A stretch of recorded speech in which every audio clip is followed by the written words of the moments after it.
Ladies and gentlemen, Alex Jones here reporting on what's happening in the economy and the ongoing intensifying riots taking place all over what is known as England inside of the United Kingdom.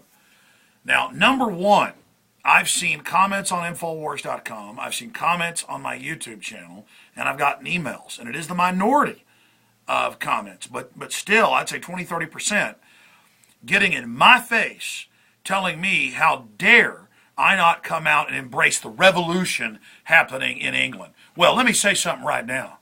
If you think burning down people's houses and four-generation-old family furniture stores and women jumping out of burning buildings is revolution, then I want no part of your revolution.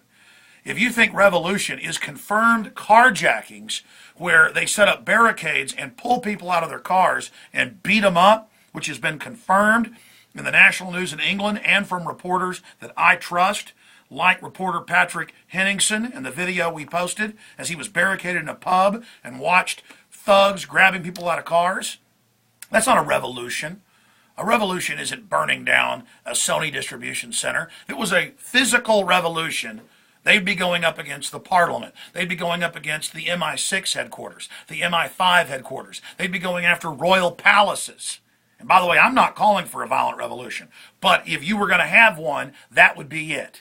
It wouldn't be breaking into stores to get iPads and iPhones. This is a bunch of disenfranchised youth and hooligans of all races doing this, and it's flat wrong. And it's disgusting that we have such a thug culture in this country that some of the people that frequent my YouTube channel and Infowars.com are in there defending this as a revolution.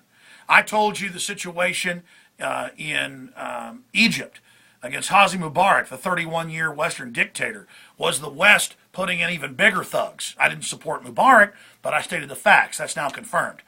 I pointed out now 4 months ago that the whole Gaddafi situation was Al-Qaeda from outside of the country that had been set up by the West, now recognizes the government engaging in mass murder there. And now that's all come out and been confirmed. And so there might be some people of the tens of thousands that are rioting who are angry politically, but that doesn't give you the excuse to jerk people out of their cars. And in the video that we posted, and show folks a shot of that real quick, John. In the video that we posted titled Reporter Witnesses Radical Attacks in the UK with our guest reporter today, Patrick Henningsen, we broke down what many other witnesses have seen. That in the area of South London, it was predominantly black youths pulling white people out of cars and beating up whites that tried to defend them. That is wrong. Just like it was wrong when I reported from day one that the certain Arab groups not allied with Gaddafi, Gaddafi's allied with Arabs, North Africans, black North Africans, that they were targeting and lynching and shooting blacks on sight because it's believed that blacks mainly support Gaddafi. And then it came out later in the LA Times, right there, Libyan rebels accused of targeting blacks. Now, when that happened, I got emails and comments that I was making it a racial issue. No, it's wrong when people organize themselves into gangs for whatever excuses they've got, and it's wrong when Arabs target blacks. It's wrong when black Muslims target black Christians, or black Christians target black Muslims. It's wrong when Latino gangs target whites or blacks, or vice versa, and we always stand against racial violence and this type of garbage. But you cannot deny that this trend we're seeing in England, at its beginning, was racially motivated, okay? But now, over the rest of the country, as we've stated, it is, in many areas, mainly white hooligans breaking into things, robbing and stealing, and using the bedlam as a pretext to steal, which is only going to let the government bring in more of a police state. And this thing is spreading. Now, if you look at what's happening in Chicago, if you look at what's happening in Milwaukee, Wisconsin, if you look at what's happening in Philadelphia, here is the black mayor of Philadelphia saying shame on black youths being the dominant group doing flash mobs, racial attacks, robberies, and carjacking.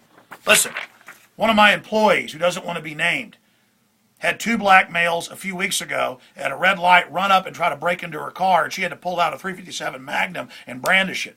Okay? And I've seen some of the black leaders, some of the New Panther folks make comments about don't loot and rob in your own neighborhood, go do this to the whites. That's wrong. It's wrong when the Arabs in Libya targeted blacks. It's wrong when our government shoots black people up with syphilis shots and I cover it. It's wrong that 52% of black people in this country aren't born.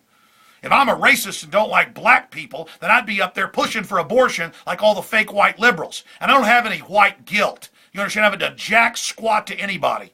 I cover gang crime against different races with the same anger because it's dangerous and it's mindless and it's sick. Whether it's a black family being attacked by the Klan or whether it's some white woman being attacked by black guys because it's politically okay because she's an evil whitey. And that's what's going on here. And you have got Rahm Emanuel covering up the racial attacks happening all over Chicago now that are confirmed. The racial attacks going on for weeks in Wisconsin. No one can deny this is happening, and it needs to be called out. Don't you know the Klan for decades attacking black people, cornering them, outnumbering them, killing them, attacking them is wrong, and that the Klan thinks they're right in what they're doing? That's what I'm saying. We have to decry that, and we have to decry the fact that more and more black gangs are attacking white people because somehow it's okay because they're evil whites that have oppressed people. This is wrong. And I must be consistent. When I criticize attacks on blacks, I must criticize attacks on whites. And I'm done with political correctness. I don't have any guilt, and I'll tell the truth no matter what it is. You got that? So we'll be covering it more tomorrow. John, how long do we have on this tape? It's 6:45. Okay, because they only let us upload for some reason like 10 minutes off an iPhone. Okay, unless I dump it on the computer and do it later. Getting into other news here. We have told you this was all coming when they started devaluing global currencies. The dollar, the pound, the euro. It's a global G20 concerted. And 4 years ago, the British Ministry of Defense came out and said, when austerity kicks in, there's going to be riots. So yes, people are getting desperate. They are losing faith. They are overall angry. But this isn't a revolution we can tie into burning down people's houses and making folks strip down and give their clothes up. They're not going after the banks, the mega banks. What Iceland did for a year protesting and taking over banks, that actually got something done. It's the mega six banks, not your corner bank, not your credit union. Those are great. The big six mega banks, and we've listed them: Goldman Sachs, JP Morgan, Bank of America, Wells Fargo, Citigroup, Bank of England, the list goes on and on, NM Rothschild. These are the people. And in this article, in April of 2007, Revolution, Flash Mobs, and Brain Chips, A Grim Vision of the Future, they lay out the total control grid and how they're setting up a police state ahead of the controlled economic implosion. At the end of these riots that are sweeping England and that are popping up all over the U.S. and being whitewashed, at the end of all this, it's everybody who's going to lose their freedoms. The government is playing the bottom against the middle. They want to get rid of the middle class.